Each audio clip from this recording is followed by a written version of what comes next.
Hello friends, मैं Sohan Sharma general study में आपका बहुत बहुत स्वागत करता हूं। स्टैटिक जीके के इस पार्ट में मैं आपको मध्य प्रदेश के गठन के बारे में पढ़ाऊंगा। फाउंडेशन ऑफ मध्य प्रदेश या मध्य प्रदेश का गठन। तो मध्य प्रदेश के गठन के पहले सबसे पहले हम राज्यों के गठन के बारे में थोड़ा सा देख लेते हैं। राज्यों का गठन। तो यदि हम ब्रिटिश काल की बात करें तो ब्रिटिश काल के समय ब्रिटिशर्स जिन्होंने हम पर राज किया, उस समय जो राज्यों की बॉर्डर थी या जो राज्यों का बंटवारा था वो हिस्टोरिकल इवेंट के आधार पर था। हिस्टोरिकल इवेंट यानी कि उन्होंने पहले किस राज्य पर हमला किया या किस पे अपनी सत्ता जमाई, फिर उसके बाद दूसरे राज्य पर अपनी सत्ता जमाई। इस तरह से हिस्टोरिकल मूवमेंट पर उनकी बॉर्डर डिसाइड हुई।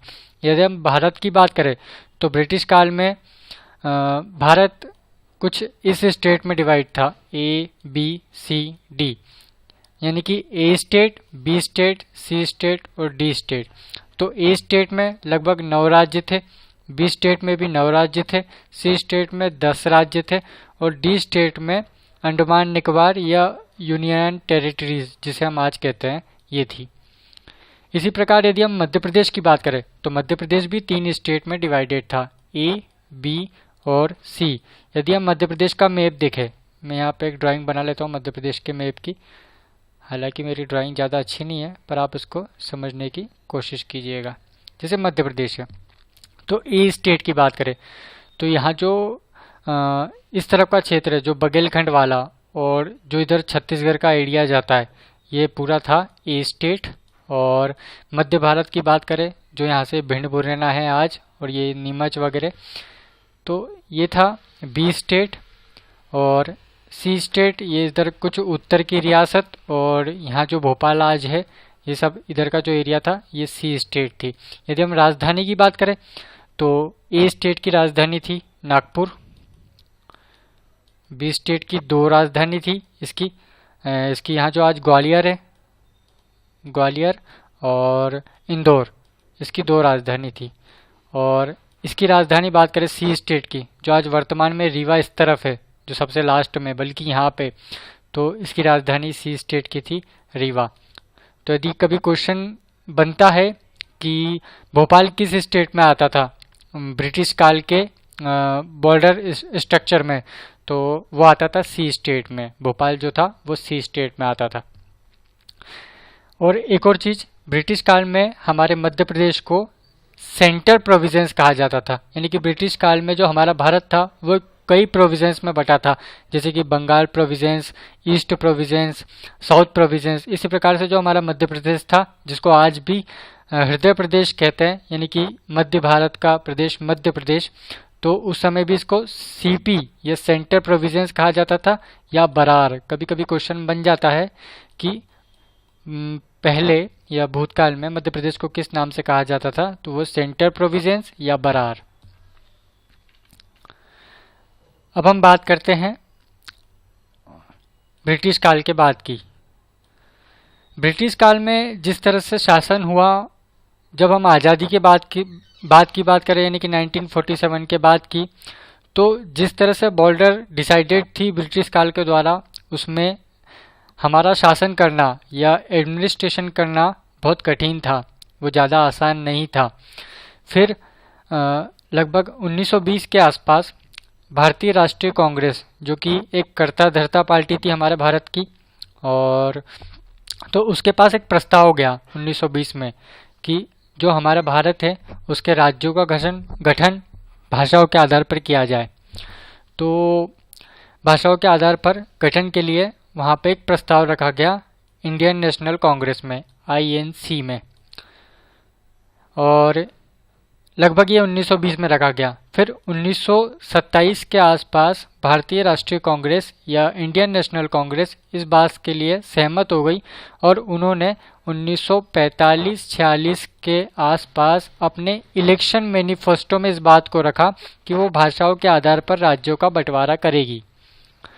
परंतु बाद में कांग्रेस को ये फील होने लगा कि यदि हम भाषाओं के आधार पर राज्यों को बंटवारा करेंगे तो आज हम जो आज़ादी के लिए एकजुट हुए हैं, हम वापस से डिवाइडेड हो जाएंगे, तो फिर कोई विदेशी आक्रमण करके हमको वापस से गुलाम बना सकता है।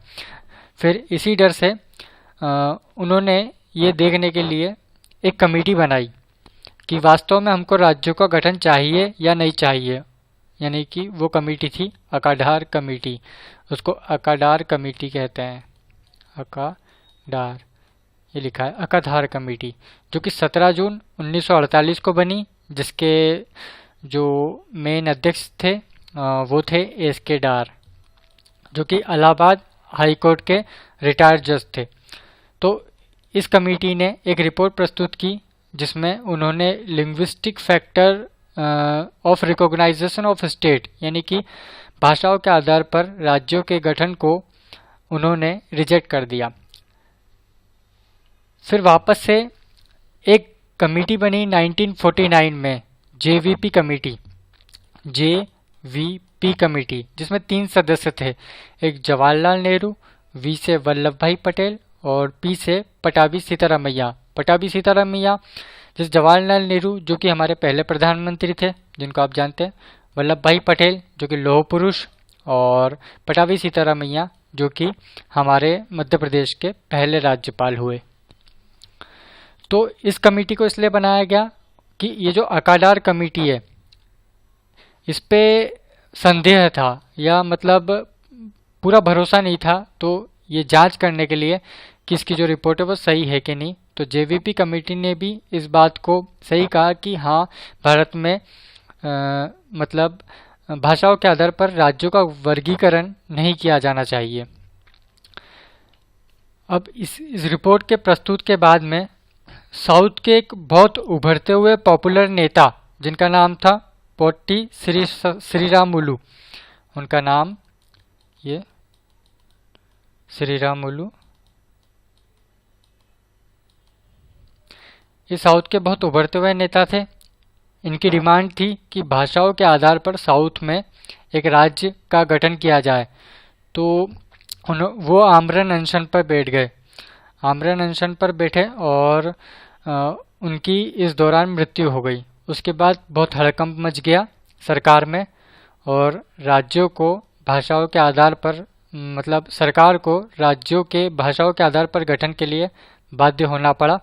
फिर आंध्र प्रदेश ऐसा पहला राज्य बना भाषाओं के आधार पर। यदि कभी क्वेश्चन बनता है कि भाषाओं के आधार पर राज्यों के गठन में सबसे पहला राज्य कौन सा बना, तो वो है आंध्र प्रदेश, और जो कि बना था तेलुगु भाषा के आधार पर, तेलुगु भाषा। इसके बाद फाइनली 1953, यानी कि फाइनली 1953 में एक आयोग बना, फजल अली आयोग। इस फजल अली आयोग में सबसे पहले मैं आपको बता दूं ये फजल अली है कौन। फजल अली हमारी जो सुप्रीम कोर्ट थी, मतलब 1951 से 1952 के आसपास, ये हमारी सुप्रीम कोर्ट के मुख्य जज थे या मुख्य न्यायाधीश, ये चीफ जस्टिस ऑफ इंडिया फजल अली ये थे।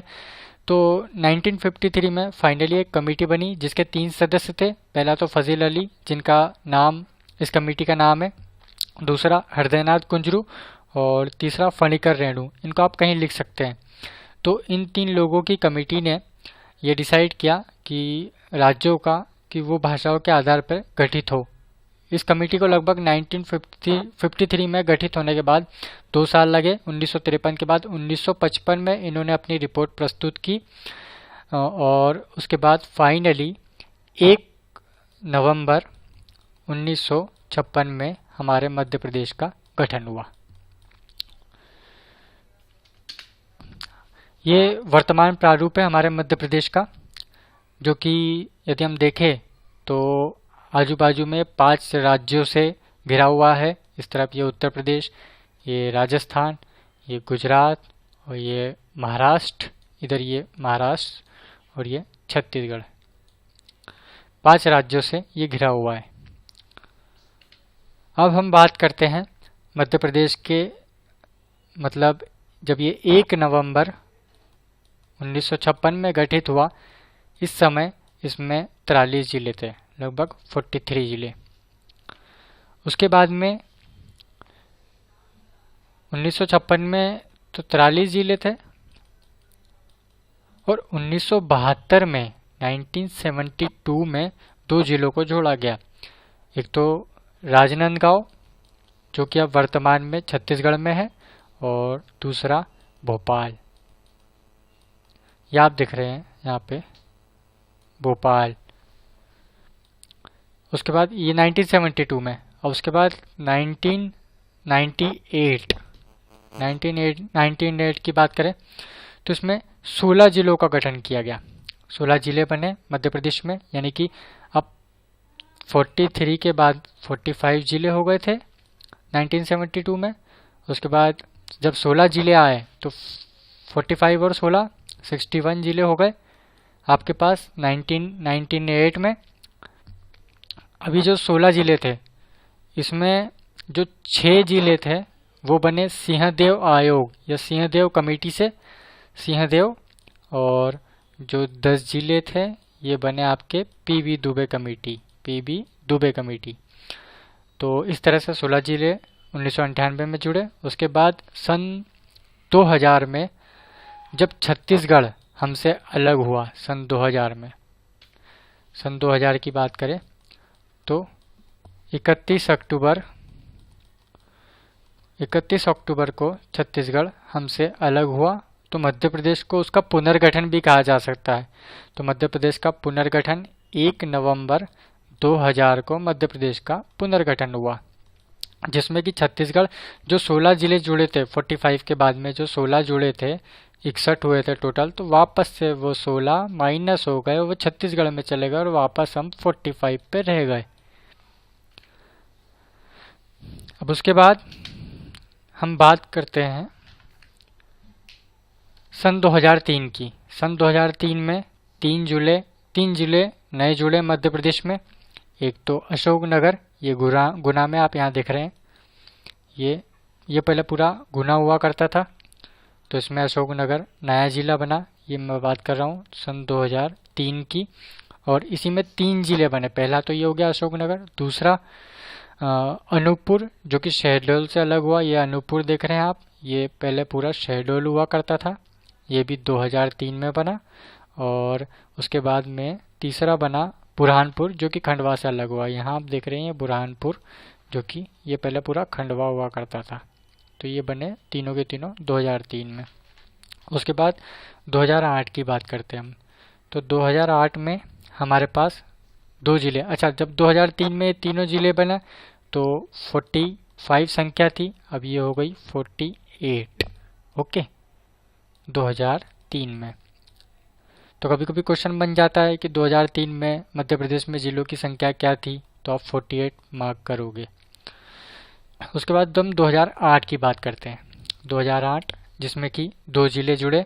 एक तो ये जो झाबुआ देख रहे हैं आप यहाँ पे, सबसे वेस्टर्न मध्य प्रदेश का अलीराजपुर जिला, तो पहले पूरा झाबुआ हुआ करता था, तो इसमें से अलीराजपुर बना। उसके बाद में जो सबसे अपन बोलेंगे ईस्ट का, जो आप सिंगरौली देख रहे हैं, ये पहले पूरा सीधी हुआ करता था, फिर उसके बाद ये सिंगरौली बन गया सीधी से अलग होकर। ये 2008 में बने दोनों, 2008 में। ठीक है, तो अब हमारे जिलों की संख्या हो गई थी 48 + 2 ये 50 जिले हमारे पास हो चुके थे। अब वर्तमान में पूछे तो कितने जिले, तो वर्तमान में हमारे पास 51 जिले हैं मध्य प्रदेश के आज की डेट में जब ये वीडियो बन रहा है। तो जो लेटेस्ट वाला जिला है वो कौन सा है, तो वो है यहाँ, ये जो मैप मैंने निकाला गलती से पुराना निकाल लिया, तो इसमें जो शाजापुर है इससे अलग होके यहाँ पे एक ये जिला बना आगर मालवा, तो ये यहाँ पे बना, ये बना 2013 में। तो यदि सबसे लेटेस्ट पूछे कि किस जिले का गठन हुआ, तो वो है आगर मालवा जो कि शाजापुर से अलग हुआ। ये पूरा मालवा क्षेत्र में आता है, तो मालवा क्षेत्र आता है तो इसका नाम आगर मालवा रख दिया गया। तो 2013 में बना। इस तरह से हमारे पास वर्तमान में 51 जिले हैं। तो यहाँ पे ख़त्म होता है मध्य प्रदेश राज्य का गठन। यदि मध्य प्रदेश संबंधी आप को मैं और भी ऐसे वीडियोस बना के डाला करूँगा जिसमें जलप्रपात, नदियाँ, उनका संगम, उनका अवसान, और मध्य प्रदेश में कृषि, मध्य प्रदेश की भौगोलिक स्थिति, इस तरह के मैं आगे भी वीडियोस बना के डालूंगा। और इस तरह की जानकारी के लिए आप सबसे पहले इस चैनल को सब्सक्राइब कीजिएगा, ताकि आपको भविष्य में और भी नोटिफिकेशन मिलते रहे। तो so please like, comment and subscribe. Thank you.